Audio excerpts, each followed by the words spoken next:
और मारही के बाटे तो और मार दो न जान से।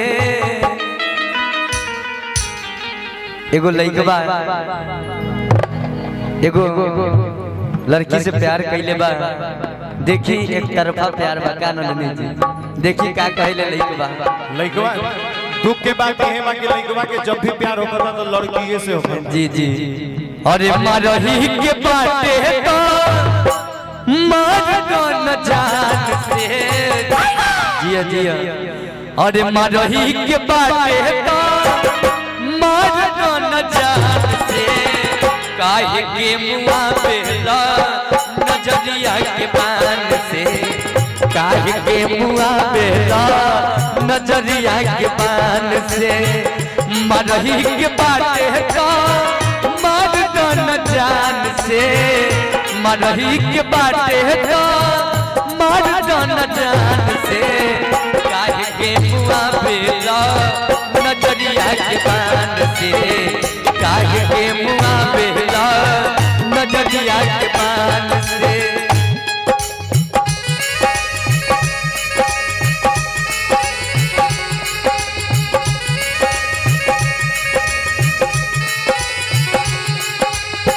आज का बदला मैं कल लूंगी, छेड़ना मुझको मैं डस लूंगी। आज का बदला मैं कल लूंगी, छेड़ना मुझको मैं डस लूंगी।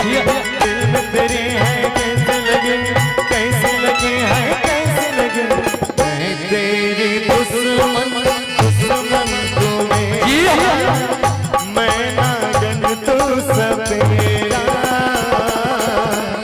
मैं नागन तू सपेरा।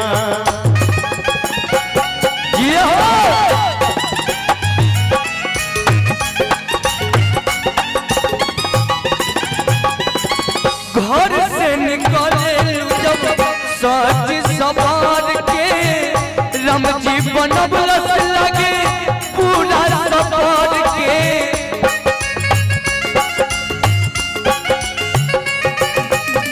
घर से निकले जब सच सवार के राम जी बनबलस लगे पूरा सवार के। कौन कहते हैं कि बूढ़े इक्स नहीं करते हैं, कि कौन कहते हैं कि बूढ़े इक्स नहीं करते हैं। इक्स तो करते हैं महज किसी को पता नहीं चलता है। देखिए चाचा जी के लिए कहना है। बुद्धि फेल कोइले बारू, बुद्धि फेल कोइले बारू बूढ़ो जवान के। काहे के मुआ बेलू नजरिया के बान से। काहे के मुआ बेलू नजरिया के बान से।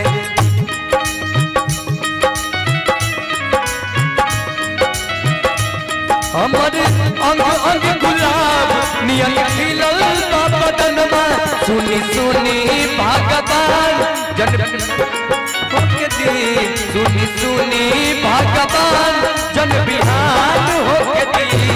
आज राजा जी के कोरवे में जवान होके दी। आज राजा जी के कोरवे में जवान होके दी।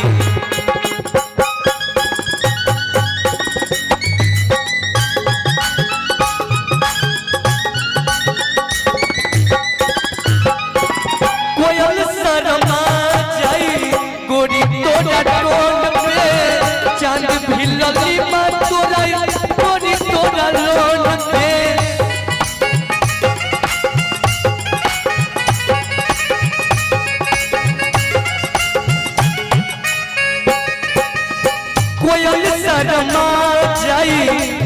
तोरा टोन पे। चांद भी लली माँ तोरा तोरा से लोन पे। पहले बिकी विक्रम के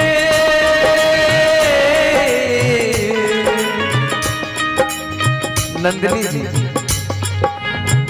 विक्की विक्रम के जन टोला बाबू ईमान के अरे जिया। काहे के मुआ बेलू नजरिया के बान से काहे के मुआ बेलू नजरिया के बान से मरही के बाटे का मार न जान से मरही के बाटे का मार न जान से काहे के मुआ बेलू